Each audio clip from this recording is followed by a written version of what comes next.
Another milestone for Superman at the box office. James Gunn's DCEU kickoff has surpassed Zack Snyder's Batman v Superman to become the highest-grossing Superman movie at the domestic box office. By the way, in case you don't know me, I'm Brandon Gray, the OG of box office analysis and the creator of Box Office Mojo. If you appreciate accuracy and integrity in box office reporting, please like this video and subscribe to the channel. You know the drill. Thank you. Back to the report. On Sunday, August 10th, 2025, Superman's box office total reached $331.4 million, eclipsing Batman v Superman's $330.4 million final tally. And the new Superman ain't finished yet. It was Superman's fifth weekend at the box office, and it eased 42% to $7.95 million to rank sixth. It again held better than the Fantastic Four First Steps,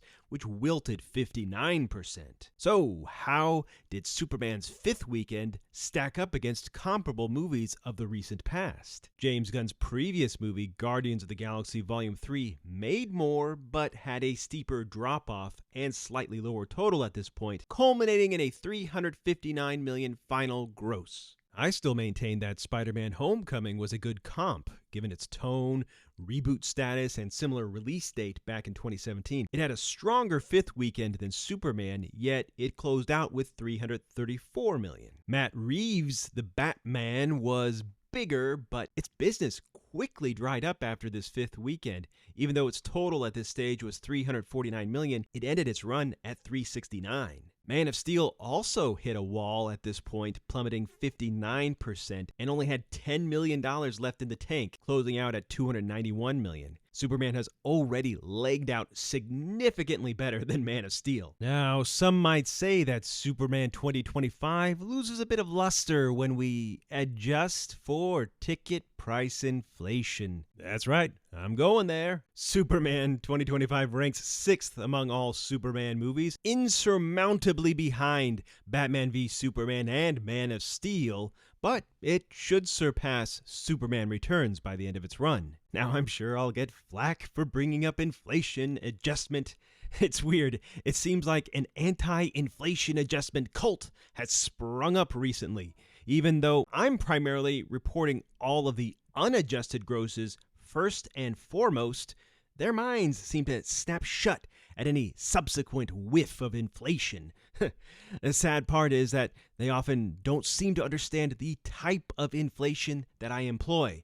So let me explain again quickly. I adjust for ticket price inflation, not general economic inflation, because I agree that adjusting for general inflation is incorrect. But ticket price inflation, that gets you that much closer to an apples-to-apples comparison between movies over time. So I think it's a valuable data point to consider. I'm not saying it's the end-all and be-all. So please, in the comments, if you have a more objective method to compare the popularity of movies over time than ticket price inflation adjustment, please share it.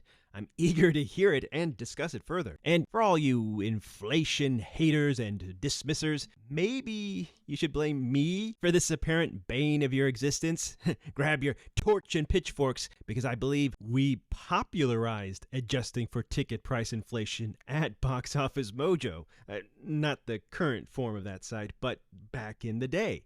Anyway, I think people are still being thrown off by the money representation, so please try to see past the dollars and see what they represent. Audiences. Ticket price inflation adjustment is just another form of estimating attendance. And it's a shame that attendance is not tracked domestically. That's causing a lot of confusion. So if it helps, let me switch this chart to estimated attendance. Voila!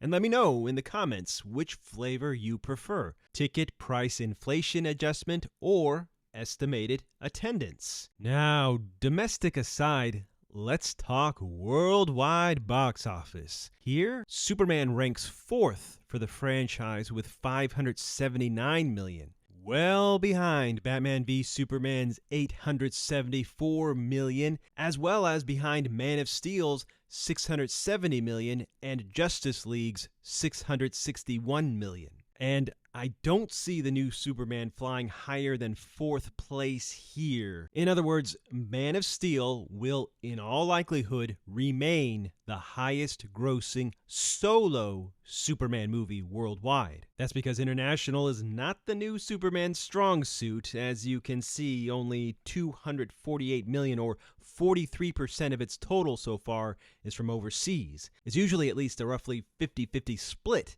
and the Snyderverse pictures had even greater international appeal, 62% for Batman v Superman and 57% for Man of Steel. However, those Snyderverse pictures came out during the peak China era. For instance, China is the reason Aquaman is a billion-dollar movie. I mean, without China, Aquaman's an $860 million movie. So what if we removed China from the equation here, since China is mostly a non-factor for Hollywood movies nowadays? The new Superman only did $9 million there, and Fantastic Four First Steps did even less. So check this out. Superman would rank 3rd on this China-free chart, ahead of Justice League. And look, from this perspective, it could climb past Man of Steel. Of course, none of these worldwide numbers are adjusted for any kind of inflation, but I thought this might be another interesting data point to consider given the whiplash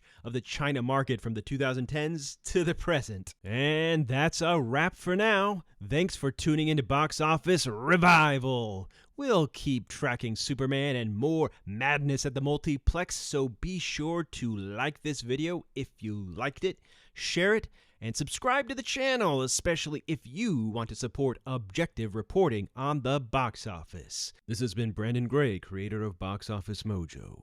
Thank you for watching.